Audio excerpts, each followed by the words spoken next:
वो उद्घाटन हो, चाहे पौधारोपण हो, चाहे कुछ भी हो, लेकिन उसके लिए मैं अपने को सिद्ध करूं, इस प्रकार की भावना कहां होती है? यदि किसी ने पूछा तो मैं कहूंगा कि यहां होती है। भगवान श्री राम की प्रतिष्ठा करनी है। भारतीय जीवनादर्शों के सर्वोच्च आदर्श भगवान श्री राम है और इन समस्त जीवनादर्शों की प्रतिष्ठा करने के समान ही यहां की प्रतिष्ठा रही है। इसलिए एक महान विभूति को ऐसे लगा कि मैं अपने को भी साधूं। मैं कर्मणा मनसा वाचा, कर्म से, मन से और वाणी से अपने को उसके लिए शुद्ध बनाऊं, सिद्ध बनाऊं, और उसका मार्ग तप ही है। भगवत गीता ने कहा, यज्ञ दान तप कर्म न त्याज्यम कार्यमेव तत्। तप से ही विशेष परिशुद्धि होती है। आज मुझे आपको बतलाने समय अंतःकरण गदगद होने की अनुभूति हो रही है।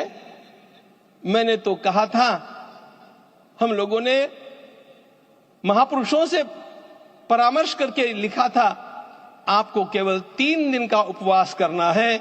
आपने 11 दिन का संपूर्ण उपोषण किया।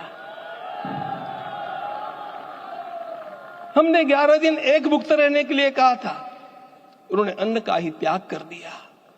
महाभारत में कहा गया है, अनशन यह सबसे बड़ा तप है, अनशन। और उसको उनके जीवन में साकार होते हुए मैंने केवल देखा नहीं, मैं थोड़ा तार्किक हूं। आपकी परम पूजनीय माता जी से मिलकर के मैंने उसको रिकन्फर्म भी किया था कि आपका यह अभ्यास 40 वर्षों का है।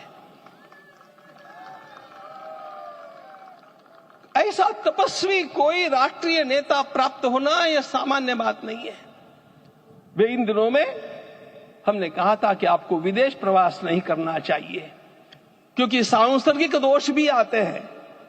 विदेश प्रवास टाल दिया सांसर्गिक देशों के इस दोषों की संभावना के कारण, लेकिन दिव्य देशों का प्रवास ऐसा किया। नासिक से आरंभ किया, गुरुवायूर गए, श्रीरंगम गए, रामेश्वरम गए। इन सारे स्थानों पर जाकर के वहां के परमाणुओं को लेकर के और पूरी भारत माता के हर कोनों में जाकर के मानो वे निमंत्रण दे रहे थे कि आइए दिव्य आत्माओं, अयोध्या पधारिए और हमारे राष्ट्र को महान बनाने के लिए आशीर्वाद दीजिए।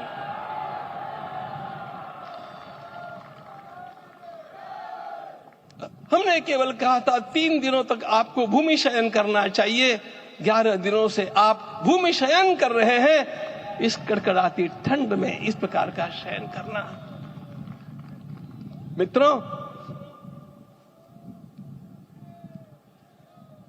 ब्रह्मा जी ने सृष्टि को निर्माण किया। उस समय उन्होंने एक शब्द को सुना था। भारत की संस्कृति का सबसे मूल शब्द है तप, तप इति। हमारे पूज्य गुरुदेव के गुरुदेव परम गुरु कहा करते थे, कांची के परमाचार्य जी महाराज, तपश्चर। मैं जब भी उनसे मिलता था वे कहते थे तपश्चर।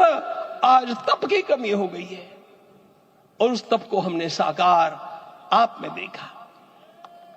मुझे इस परंपरा को देखते हुए केवल एक राजा याद आता है जिसमें यह सब कुछ था, और उस राजा का नाम छत्रपति शिवाजी महाराज। छत्रपति शिवाजी महाराज। मित्रों, लोगों को पता नहीं है शायद। तो देखिए, ये हम